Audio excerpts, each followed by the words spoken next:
అందరికీ నమస్కారం. నేను మీ సురేష్ బుడ్బుడి, టీమ్ లోకేష్ శివసేన. ఈరోజు మన వీడియోలోకి వెళ్ళిపోయే ముందు మరి దేవినేని అవినాష్ మన విజయవాడ నత్తి పకోడి ఏదో మాట్లాడుతున్నాడు.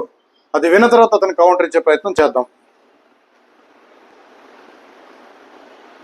పోలీసులు ఈ కేసులో ఇరికించేటువంటి ప్రయత్నం చేస్తా ఉన్నారు. సూరజ్ స్వయంగా హాజరయ్యారు. ఈ కేసు వెళ్తున్నటువంటి తీరును ఏ విధంగా చూస్తారు? ఏదైతే ఒక కక్ష సాధింపుగా, రాజకీయ కక్షగా ఒక బలమైన వైఎస్ఆర్ కాంగ్రెస్ పార్టీ నాయకుడిగా జగన్మోహన్ రెడ్డి గారికి అండగా ఉన్న మిథున్ రెడ్డి గారిని కావాలని చెప్పిన ఒక ఇబ్బంది ఈరోజు వాళ్ళ ఇదిగా ఎలా ఉందంటే, ముందు ఏదో వాళ్ళకి సంబంధించిన మీడియాలో ఒక కథల్లో చుట్టడం, దాని తర్వాత దాని మీద ఈరోజు పోలీసులు యాక్ట్ చేస్తాం. ఒక రెడ్ బుక్ రాజ్యాంగంగా ఈ రోజు రాష్ట్రంలో అన్యాయంగా, అక్రమంగా.